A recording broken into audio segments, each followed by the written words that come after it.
یہ کہانی ہے ایک ہاسٹل میں رہتے لڑکے کی۔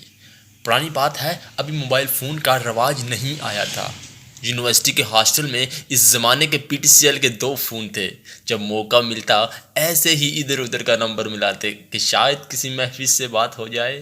ہمارے 2-3 دوستوں کی اسی طرح دوستی ہو چکی تھی اور وہ اس بات پہ بہت نازاں تھے۔ کرنا خدا کا کیا ہوا کہ ایک دن حسب معمول کوششوں میں لگے ہوئے تھے کہ فون کی دوسری جانب ایک نفیس سی کھنکتی ہوئی زنانہ آواز ابھری۔ پہلے تو ہمارے اپنے اوزان ہتا ہو گئے، لیکن اپنے آپ سے کہا، پروردگار ایسا موقع پتہ نہیں پھر ملے نہ ملے، ہمت نہیں ہارنی چاہیے۔ چنانچہ تمام صلاحیتیں بروہ کار لاتے ہوئے اور شوٹ و شوٹ چلتی سانسوں کو کنٹرول کرتے ہوئے السلام علیکم کہا اور بہانہ بناتے ہوئے کہا کہ امجد جیدی گھر پر ہے۔ ساتھ ہی ساتھ دل میں دعا کی کہ خدا کرے اس نام کا کوئی شخص اس گھر میں نہ ہو۔ دعا قبول ہوئی اور جب جواب آیا یہاں پر امجد جیدی نہیں رہتے۔ اس پر ہم نے کہا شاید رانگ نمبر مل گیا ہے اور بات کو لمبا کرتے ہوئے کہا آپ کو خواہ مخواہ زحمت تھی، اس کے لیے معذرت خواہ ہیں۔ بات کو مزید جاری رکھتے ہوئے نہایت شائستہ انداز میں وضاحت کی کہ وہ ہمارا کلاس فیلو ہے اور آج ہم نے مل کر اسائنمنٹ تیار کرنی تھی جس کے لیے اس نے یہاں ہاسٹل آنا تھا۔ دوسری طرف سے راسکولتی آواز نے کہا کوئی بات نہیں، اس پہ جلدی سے کہ مبادہ فون بند نہ کر دیا جائے۔ ہم نے ہمت کر کے کہا کہ معلوم ہوتا ہے آپ بھی ہماری طرح اسٹوڈنٹ ہیں۔ اس پہ ہماری خوشی کی انتہا نہ رہی جب فون بند کرنے کی بجائے جواب آیا ہاں میں کالج میں پڑھتی ہوں۔ اب باقاعدہ گفتگو شروع ہو گئی، ایک دوسرے کے سبجیکٹ پوچھے گئے، پڑھائی کے معاملے میں پیش آنے والی مشکلات وغیرہ کا ذکر ہوا۔ چونکہ یونیورسٹی میں پڑھتے تھے اس لیے مشکلات کے حل کے لیے ہم نے اپنی ممکنہ خدمات پیش کر دیں۔ اس طرح یہ رانگ نمبر واقفیت میں بدل گیا اور پھر وقتاً فوقتاً فون آنے جانے لگے۔ فون پہ بات چیت کا یہ سلسلہ ہمارے دل میں گھر کرتا گیا اور آہستہ آہستہ انسیت میں تبدیل ہوتا گیا۔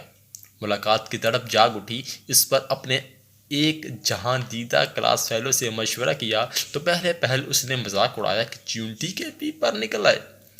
بعد نے مشورہ دیا کہ اب بلا جھجک ملاقات کی بات کر دی جائے اور اظہار محبت کیا جائے۔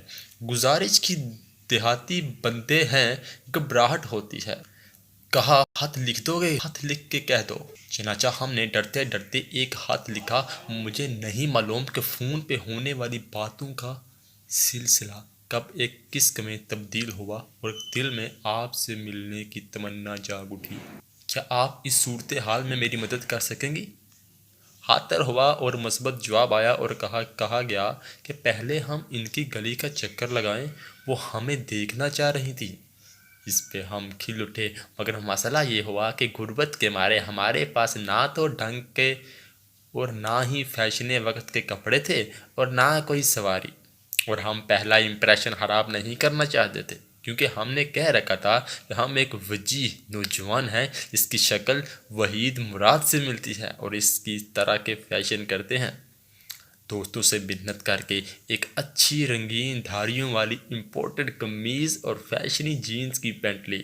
سواری کے سلسلے میں ایک دوست نے مہربانی کی اور اپنی موٹر سائیکل دے دی، لیکن چونکہ ہمیں چلانی نہیں آتی تھی اس دوست نے اس دوست سے عرض کی کیا کہ وہ ہمیں وہاں لے جائے۔ کچھ رد و وقت کے بعد ہماری حالت پہ ترس کھا کے راضی ہو گیا۔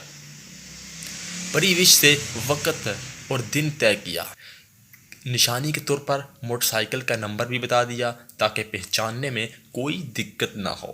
مقررہ دن کو مانگے کی رنگین قمیض اور بلیو جینز پہنی ایک دوست کے فیشنی گاگل آنکھوں پہ چڑھائے اور مانگے کی ہی موٹر سائیکل پہ ڈرائیور کے پیچھے بیٹھ کر اس احتیاط کے ساتھ کوچہ چائنا کو چل دیے کہ اس کے کپڑے اور گیٹ آپ بالکل سادہ اور ہم سے کمتر ہو کیونکہ کوئی رسک نہیں لینا چاہتے تھے۔ حسینہ بالکونی میں کھڑی ہماری ہی راہ تکتی رہی تھی، آسمانی رنگ کے سوٹ میں کسی افسرہ سے کم نہ لگتی تھی۔ موٹر سائیکل کو پہچان گئی، چوری چھپے ہاتھ ہلایا، ہم نے بھی جوابی ہاتھ ہلایا اور جب تک وہ نظر آتی رہی ہم ادھر ادھر دیکھ کر گاہے گاہے ہاتھ ہلاتے گئے۔ اپنی اس عظیم کامیابی پر بہت خوش ہاسٹل پہنچے تو رہا نہ گیا اور اسے فون کیا اور پوچھا کہ ہم اس کو کیسے لگے۔ اس کی آواز میں بھی خوشی جھلک رہی تھی۔ چہک کر بولی، آپ بہت اچھے اور پیارے لگ رہے تھے، لیکن یہ باندر کون تھا جو آپ کے پیچھے بیٹھا تھا؟